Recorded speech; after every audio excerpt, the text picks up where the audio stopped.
Oh, another great Thomas the Tank Engine story. And this one is called Thomas Train. Let's read it together, okay? Let's do it. Come on.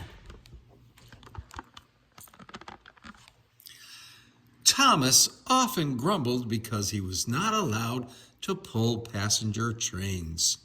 The other engines laughed. "You're too impatient," they said. "You'd be sure to leave something behind." "Rubbish," Thomas said crossly. "You just wait. I'll show you."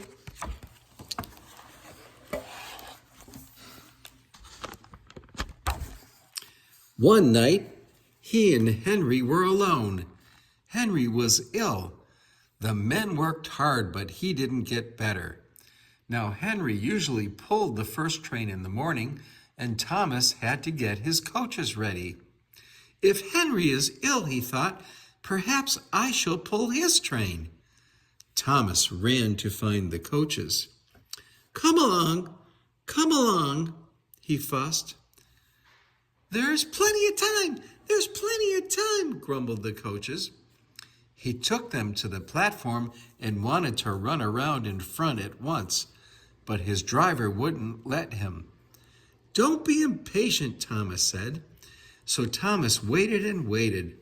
The people got in, the guard and station master walked up and down, the porters banged the doors, and still Henry did not come. Thomas got more and more excited every minute. Sir Topham Hatt came out of his office to see what was the matter, and the guard and the station master told him about Henry. "Find another engine," he ordered. "There's only Thomas," they said. "You'll have to do it then, Thomas. Be quick now." So Thomas ran around to the front and backed up to the coaches, ready to start. There's Sir Topham Hatt. Hi, Sir Topham Hatt.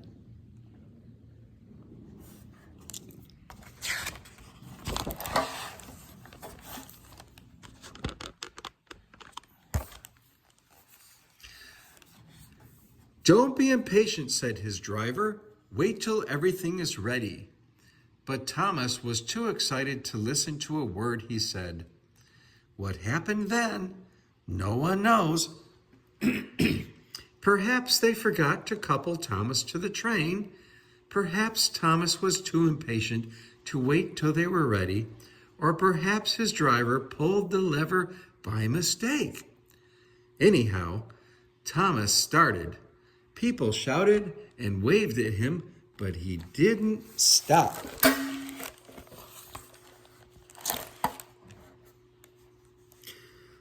"They're waving because I'm such a splendid engine," he thought.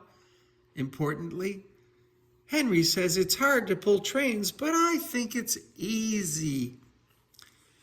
"Hurry, hurry, hurry," he puffed, pretending to be like Gordon. As he passed the first signal box, he saw the men leaning out, waving and shouting. "Ha ha! They're pleased to see me," he thought. "They've never seen me pulling a train before.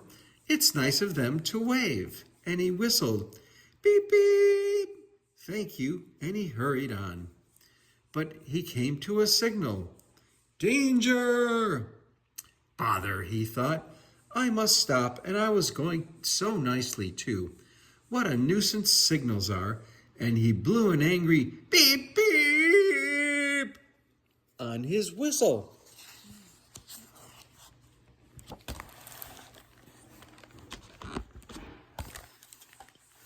Oop, there we go. One of the signalmen ran up. "Hello, Thomas," he said. "What are you doing here?" "I'm pulling a train," said Thomas proudly. "Can't you see?" "Oh, where are your coaches then?" Thomas looked back. Why, bless me," he said, "if we haven't left them behind." "Yes," said the signalman. "You'd better go back quickly and fetch them." Poor Thomas was so sad, he nearly cried.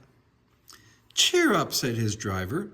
let's go back quickly and try again. At the station, all the passengers were talking at once. They were telling Sir Topham Hatt, the station master, and the guard what a bad railway it was. But then Thomas came back and they saw how sad he was. They couldn't be cross, so they coupled him to the train, and this time he really pulled it. But for a long time afterwards, the other engines laughed at Thomas and said, "Look, there's Thomas who wanted to pull a train, but forgot about the coaches." Wow! Thomas thought it was easy to pull trains, but he left the station without the coaches. That's a big mistake. But he came back and he pulled the coaches anyway. Yeah, that's from this wonderful book, Thomas the Tank Engine, the very first stories. I really love it, and I like you a lot. Bye.